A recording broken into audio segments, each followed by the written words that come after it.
Dropping an LS into your K5 Blazer or Squarebody is an awesome upgrade. But if you live in California, it's not as straightforward as you might think. Today, I'm going to talk about what you need to do to pass SMOG in California with an LS swapped Squarebody or any other vehicle. Quick disclaimer before we jump in. This was my experience when I went through the process. This is what the statutes and rules and regulations stated at that point. I would recommend always checking with your local county DMV to see what their specific regulations are.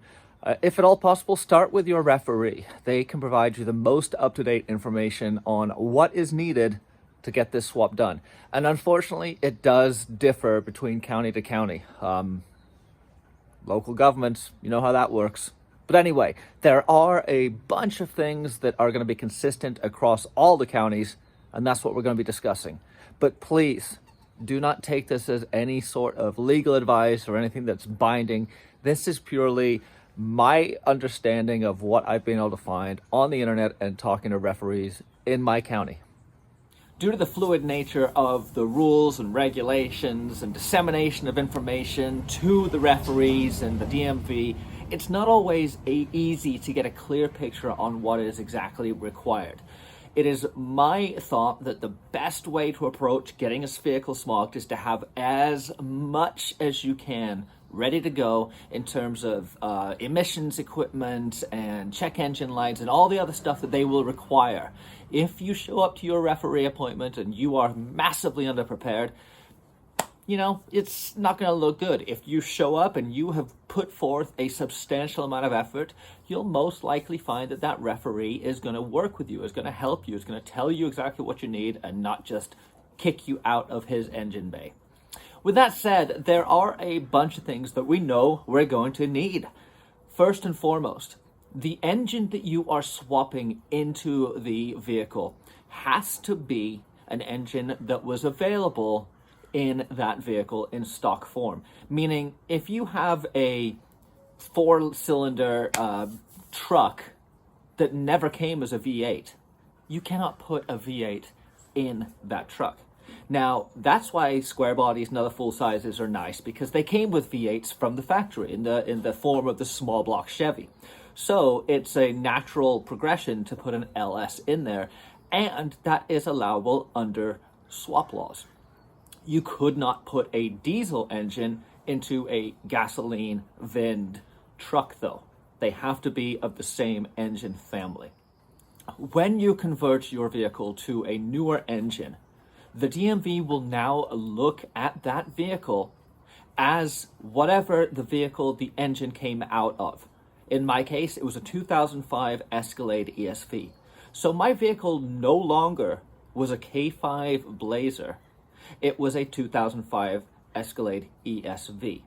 Now, where that proves problematic is you have to have everything associated with emissions, with O2 sensors, with catalytic converters. You have to have everything factory, meaning you can't just throw a charcoal canister on there. You need to have the charcoal canister out of a 2005 Escalade in your vehicle. They are looking for not just the functioning, but also that it is the correct part number. The details matter with this. It may seem overwhelming, but quite honestly, if you set your expectations before you start the build, it is manageable. I unfortunately learned this as I went along, and so I'm hoping to pass on to you guys some of the stuff that was passed on to me that will make doing this in the future a lot easier. So you have your donor vehicle. If you played your cards right, you have everything. You have the PCM, you've got the TAC module, you've got the O2 sensors, you've got the catalytic converter, you've got the EVAP, you've got the charcoal, you've got the recovery tanks, you've got whatever came on the vehicle that you pulled the engine out of. So you're good, right? Well, you're on your way. Once you have everything in order and you've figured out how to mechanically put them onto your vehicle, you need them to talk to each other. You need to control the PCM so that it recognizes everything and enters what is called a readiness status. That readiness status means that you can plug into the PCM and you can read all the codes, you can check the voltage readings, you can make sure that everything is working well. The way the DMV likes this to be done is they want the PCM to be a factory tune, meaning you can't be putting any extra fuel curve into it. They want it to be a GM factory tune that is being dropped on there by GM. This is one of those areas where I don't know what the details really mean. For me, it meant going to my local dealership and having them flash my PCM, remove the anti-theft so I could at least start it, but putting a fresh factory standard tune onto the PCM. That enables the DMV to plug in and to see what they want to see, the evap, the recirculation, the charcoal canister, all that kind of stuff. So that's your first challenge. Get the PCM with the anti-theft removed and get a factory tune dropped onto it. Once you've got that, all your electricals will work and they will speak the language and give the signals that the DMV is looking for. The next challenge you're going to have, you need to modify your truck to accept a check engine light. If you have an older truck that didn't have a check engine light, just put a little LED somewhere, but it has to be labeled check engine light, meaning if it comes on and it says check engine, that's good. If it's just an LED, you need to put something underneath it that says, this is my check engine light. It's one of those small things that the DMV wants to see, so just go with it. There is going to be a lot of evaporative systems on the truck that are used to catch vapor and all this other stuff that contribute to emissions. Make sure you have those. Make sure they're hooked up. Make sure they're not bypassed or fooled by clever wiring. You're going to need your evap off your manifold absolute pressure. You're going to need the evap. You're going to need your charcoal canister up front, most likely a charcoal canister in the back. They will all have sensors that need to be incorporated into your harness and into the PCM wiring and the programming. When the DMV plugs into the computer, they will run a test that will tell them what this truck is certified for. If they come across an area that is not certified, it's an automatic fail. What they will also do is they will power cycle your PCM. They will undo the PCM, let it disconnect from the battery, cycle it back up, and they will watch to see if the specific sensors in question, usually the emission sensors, are recircling and recycling. If you've pulled a fast one and somehow tricked the sensor to send the consistent voltage signal to the PCM, they will find that. They are looking for sensors to, when they power down, to go down and then to recalibrate on the way back up. If they turn it on and everything comes back to reading the voltage it's supposed to read immediately, that is a red flag and they will dive in deeper. There's no way to trick this system. There's no shortcuts, and I would recommend that you do not take any shortcuts because they will cost you more money in the end. There is a way to get this all done.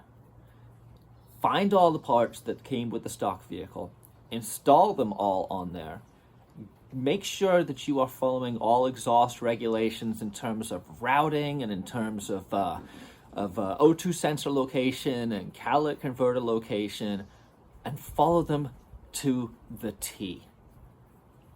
It may not be an important concern to the referee in your particular area, but in this situation, the more you can do, the better off you are.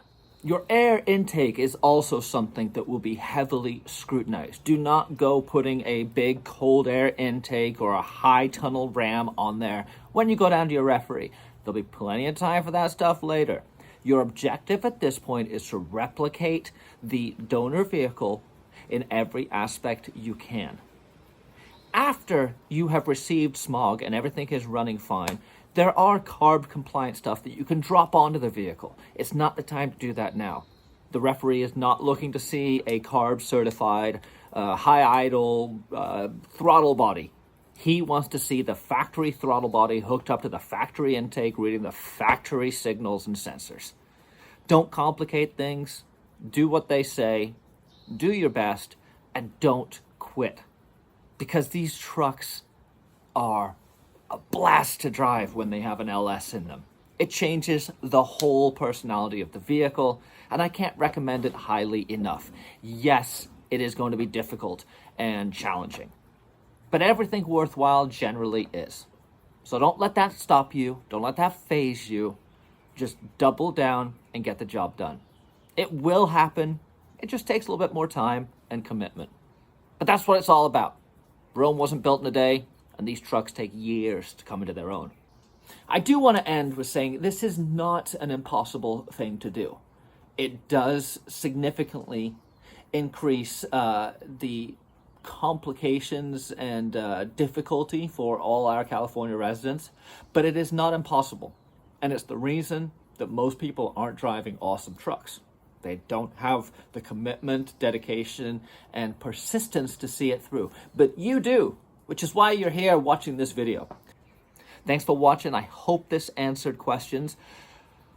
I get a lot of questions about the SMOG situation. And while I am no authority on it, and I do not claim to pass on anything as fact, this is purely my experience and what I have been able to glean from my hours spent scouring the DMV websites, is that you can do it. It takes time, but it's totally worth it. So get out there, start wrenching, and keep it factory. Merricks Garage.